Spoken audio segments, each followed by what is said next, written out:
Hey guys, welcome back to my channel IAS aspirant Shivangi. So guys, कैसे हैं आप सब? आशा करती हूँ आप सब ठीक होंगे और आप सबकी तैयारी भी अच्छी चल रही होगी। गाइस, आज मैं आप सबसे ये बता रही हूँ कि आज मेरे यहाँ कल रात में 11 बजे से लाइट ही नहीं आई थी और आई है तो आज 2 बजे, वही 2:30 बजे के करीब दिन में आई है।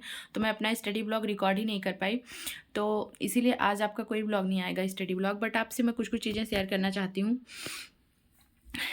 लाइट नहीं आई तो इससे एक चीज़ ठीक है, क्योंकि मेरी इस टाइम पे डिस्ट्रिक्ट की अभी छुट्टियां चल रही हैं। 30 तारीख से छुट्टी हुई है, 30, 31, 1 तक छुट्टी रहेगी। 2 बजे से अपनी क्लासेस होंगी, तो इसमें मेरी क्लास का कोई लॉस नहीं हुआ। बट स्टडी करने में काफ़ी ज़्यादा प्रॉब्लम हुई है, क्योंकि मतलब यही सब चीज़ें गांव में थोड़ी प्रॉब्लम होती हैं गाइस, कि मतलब कभी लाइट का इशू, कभी किसी चीज़ का और इशू, बहुत ज़्यादा दिक्कत हो जाती है। बट फाइनली लाइट आ गई है, तो मैंने सोचा कि आज आप सबसे बात कर लेते हैं कुछ कुछ चीज़ों को लेकर, छोटी छोटी चीज़ों को लेकर, वो सारी चीज़ें। जैसे सबसे पहला ये था कि मतलब दृष्टि का, तो आप सबको मैंने बताया है कि मैंने ऑनलाइन बैच लिया है। ऑनलाइन बैच जब मैंने लिया था, जब मैंने 50% का डिस्काउंट चला था, तो वो 50% डिस्काउंट ऑनलाइन बैचेस पे अभी भी चल रहे हैं। तो आप सब जाके ले सकते हैं, जिसको जो भी लेना हो। मैं ये सब इसलिए नहीं बोल रही हूँ क्योंकि ये सब आपकी हेल्प के लिए बोल रही हूँ, जिसको भी लेना हो। अब कुछ लोगों का ये था कि कौन से कोचिंग अच्छा है, कौन सा कोचिंग सही है। तो देखो, मैंने एक ही लिया है, दृष्टि। तो अभी तक तो मुझे दृष्टि में कोई मतलब टीचर सारे, मुझे ऐसा लगता है ना कि टीचर सारे अच्छे होते हैं, हर उसके ऐसी कोई बात नहीं है। बट किसी चीज़ का मतलब मैं उन्हीं का बता पाऊँगी जिसका मैंने लिया हुआ है। तो दृष्टि मुझे सही लगती है, और हिंदी मीडियम के लिए तो मेरे मतलब दिमाग में हमेशा से था कि मुझे दृष्टि लेना है, तो इसलिए मैंने दृष्टि लिया था। तो अगर आप मुझसे पूछेंगे तो मेरे पास जो भी कोचिंग का एक्सपीरियंस है उसमें दृष्टि का मैंने लिया है, तो मैं उसी के बारे में बता पाऊँगी। आप सबको जिसका सही लगे आप ले सकते हैं, लेकिन मैं ये राय दूँगी आपको कि आप लेने से पहले एक बार डेमो क्लासेस वगैरह कर लीजिए, सारी चीज़ें। क्योंकि दृष्टि में एक चीज़ बहुत अच्छी है, जैसे मतलब अभी मेरी क्लासेस नहीं हो रही है ना, कोई भी इशू आता है तो कॉल करने से प्रॉब्लम का मतलब तुरंत वो लोग सोल्यूशन निकाल देते हैं, है ना। ऐसे मेरा एड्रेस वाला हो गया था, मेरी मंथली मैगजीन पेंडिंग थी, तो एक साथ ही सबने भेज दिया। तो ये सब चीज़ें ना थोड़ी सी मतलब अलग है वहाँ पे। और बाकी सारी टीचर्स भी बहुत सही हैं, तो मतलब सही लगता है मुझे।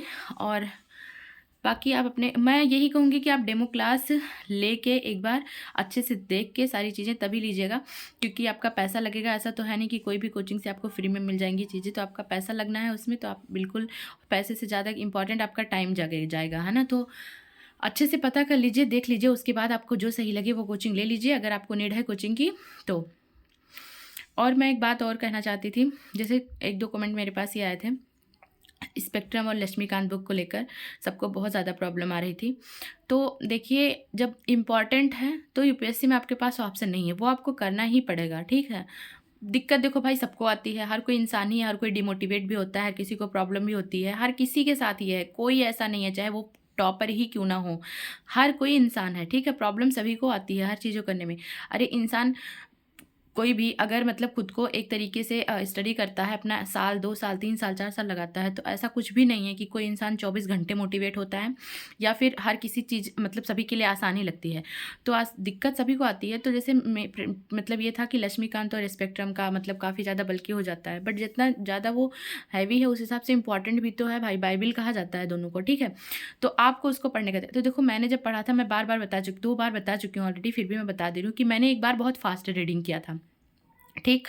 फास्ट रीडिंग करने के बाद जब आप दूसरी बार रीडिंग करो ना, तो थोड़ा आराम आराम से करो, है ना। और वो रीडिंग आप पीवाईक्यूज़ के साथ करो। तो अगर आपने 10 ईयर के पीवाईक्यूज़ देख लिए, उससे पहले 2 बार 3 बार अच्छे से समझ लिया, एनालिसिस कर लिया थोड़ा बहुत, उसके बाद आप उस चैप्टर पे जाओ। तो जो सेकंड रीडिंग होना, मतलब मैंने क्या किया था, फास्ट रीडिंग किया था पहली बार, सेकंड रीडिंग किया था आराम आराम से पीवाईक्यूज़ के साथ, और थर्ड रीडिंग में मैंने नोट्स बनाए थे। अब मैंने वही उस दिन बताया था कि किसी इंसान का तरीका ऐसा होता है कि उसको 2 बार पढ़ के चीज़ें तुरंत समझ में आ जाती है, किसी को नहीं आती हैं। तो जब आप एक बार नोट्स बना लो ना, क्योंकि नोट्स बनाना बहुत ज़रूरी है। आप कितनी बार एम लक्ष्मीकांत का रिवीजन करोगे, कितनी बार, वो बहुत ज़्यादा बार रिवीजन नहीं हो पाती। लेकिन अगर आपके पास 900 पेजेस की या 600 पेजेस की किसी भी बुक का अगर आपके पास नोट आ गया ना, नोट्स आ गए, शॉर्ट नोट्स, तो वो आप मल्टीपल टाइम्स रिवाइज कर सकते हो। और इंपॉर्टेंट जो टॉपिक होता है ना, जैसे बारी बारी क्वेश्चन रिपीटेड ही हो रहे हैं, उन्हीं का नोट्स बनाइए। अब ये था कि शॉर्ट नोट्स बनाए, स्टिकी नोट्स बनाए, तो भाई देखो इंपॉर्टेंट सब्जेक्ट के लिए मैं आपको कभी नहीं बोलूँगी स्टिकी नोट्स बनाइए, आप शॉर्ट नोट्स बनाओ, अच्छा खासा पेजेस में बनाओ, और उसको अच्छे से रिवाइज करो, ठीक है। मैंने मतलब मुझे बहुत दिक्कत आ रही थी स्टार्टिंग में, मुझे भी लगता था कि मेरे से हो ही नहीं पाएगा। तो मैंने पहले कुछ दिन तक 2-2 पेजेस, 2-200 पेजेस पढ़े, फिर मुझसे वो भी नहीं समझ में आता था। कभी जैसे मैं 200 पेजेस कंप्लीट होता, एक चैप्टर में 2 पेजेस पढ़ती, नया चैप्टर में 2 पेज पढ़ो तुरंत ही हो जाता था, तो मुझे वो अजीब लगता, फिर समझ ही नहीं आता। तो मतलब लेकिन ये है कि अगर आप एक बार फास्ट रीडिंग कर लोगे और दूसरी बार आप आराम आराम से उसको समझ के पढ़ लोगे तो वो चीज़ें आदत में आने लगती हैं, मतलब फिर आपको समझ में आने लगेगा, है ना। आप अपना डेली का रख दो, क्योंकि अभी इस टाइम पे कुछ भी टाइम नहीं बचा हुआ है पीटी के लिए। तो जो लोग 2025 के लिए तैयार हो रहे हैं कि उनको 25 में देना है या 26 के लिए, तो अगर किसी ने नहीं पढ़ी है ना, या 1-2 बार पढ़ के छोड़ दिया है, तो वो आपको करना ही इंपॉर्टेंट है, उसमें लग जाइए, बहुत ही ज़्यादा इंपॉर्टेंट है। पढ़ने का तरीका यही रखिए, मतलब पीवाईक्यूज़ के आप अपने पास रखिए ही रखिए 10 साल के पीवाईक्यूज़, और उसके साथ पढ़िए। नहीं समझ में आ रहा, आप घंटे देख के बैठो ही मत कि मुझे 2 घंटे पढ़ना है, अपने चैप्टर डिसाइड करो, ठीक है। चैप्टर पे मार्क करो कि आज मुझे कुछ भी करके 4 चैप्टर कंप्लीट करना है, इसके अंदर कितने टॉपिक आ रहे हैं, कैसे क्या आ रहा है मुझे नहीं पता, बट वो मुझे करना है। उसमें ये मत देखो कि 4 घंटे लग गए, क्योंकि अभी जो आपका जनवरी महीना है ना, अगर आपने इसमें पॉलिटी कंप्लीट कर ली ना, और पॉलिटी के लिए जो मेरे सोर्सेज है वो एम लक्ष्मीकांत है, 11th क्लास की एनसीईआरटी भारत का संविधान, बस ओनली 2, मतलब और कुछ है नहीं मेरे पास, मैंने और कोई बुक नहीं लिया है। और बाकी इसके साथ डिस्ट्रिक्ट के नोट्स भी हैं, मतलब सर ने पढ़ाया है, काफ़ी अच्छे से पढ़ाया है। मैं मतलब मुझे पॉलिटी कि मैंने जब एम लक्ष्मीकांत पढ़ा था तो बहुत सारे, मैं ये नहीं कहूँगी बुक से सारी चीज़ें मुझे समझ में आ गई थी, कुछ कुछ चीज़ें थी जो मुझे नहीं समझ में आती थी, बट क्लासेस से समझ में आई हैं। तो बहुत सारे टीचर्स के ऐसे हैं जो ना क्लासेस भी फ्री में हैं, जैसे आपको पॉलिटी में बहुत प्रॉब्लम हो रही है तो आप एम लक्ष्मीकांत बुक ले लो, अभी पढ़ लो, ठीक है। 26 वालों के लिए भी बता रही हूँ, 25 वालों के लिए भी बता रही हूँ। अगर किसी को 25 में देना है ना, तो उसकी एम लक्ष्मीकांत नहीं तैयार है, आप पॉलिटी नहीं तैयार है, तो पॉलिटी तैयार करने के लिए सिर्फ 2 सोर्सेज आप रखो, ज़्यादा सोर्सेज पे मत जाओ। जैसे लक्ष्मीकांत हो गया, इसके साथ 11th की एनसीईआरटी ले लो। अब लक्ष्मीकांत नहीं समझ में आ रही है तो आप उसके टॉपिक डाल डाल के ना बहुत अच्छे से, मैं यूट्यूब पे ही बता रही हूँ, एन अकेडमी पे मंजेश सर ने पढ़ाया है। मैं जब सेल्फ स्टडी कर रही थी ना, वही बहुत अच्छे से पढ़ाया सर ने, मतलब बहुत ही ज़्यादा अच्छे से। मंजेश सर का खुद का, मतलब उन्होंने उस पर एन अकेडमी पे भी मिल जाएगा, और अगर आप मंजेश सर सर्च करेंगे तो उनका खुद का चैनल है, उसमें बहुत अच्छे से सर ने पढ़ाई है। पूरी पॉलिटी आपको फ्री में अवेलेबल है गाइस, बस सारी चीज़ें अवेलेबल होती है, बस आपको थोड़ी सी मेहनत करनी होती है, थोड़ा सा मतलब चीज़ों को खोजना पड़ता है। तो पॉलिटी आप वहाँ से कवर करो, आपको अच्छे से पता होगा कि पूरे पीटी और मेंस में पॉलिटी की वैल्यू क्या है। अगर आपने सिलेबस देखा होगा, अगर आपने पीवाईक्यूज़ देखा होगा, तो सभी के लिए मैं बोल रही हूँ, जिसका भी नहीं तैयार हो रहा है या फिर जिसने अभी शुरू ही नहीं किया है, तो उनके लिए तो भाई इंपॉर्टेंट है, वो को करना पड़ेगा। फिर कोई, अगर आपने ये जर्नी चुनी है ना, इतने साल की जर्नी चुनी, इतने टफ जर्नी चुनी, तो आप ये मत सोचो कि मेरा क्या ये नहीं हो पा रहा है। थोड़ा टाइम दो, अलग से टाइम दो, उस चीज़ के लिए अलग से सोचो, लेकिन करना है वो आपको, ठीक है। वो एकदम बिल्कुल क्लियर रखिए, क्योंकि कहीं आपको ऑप्शन कुछ है ही नहीं।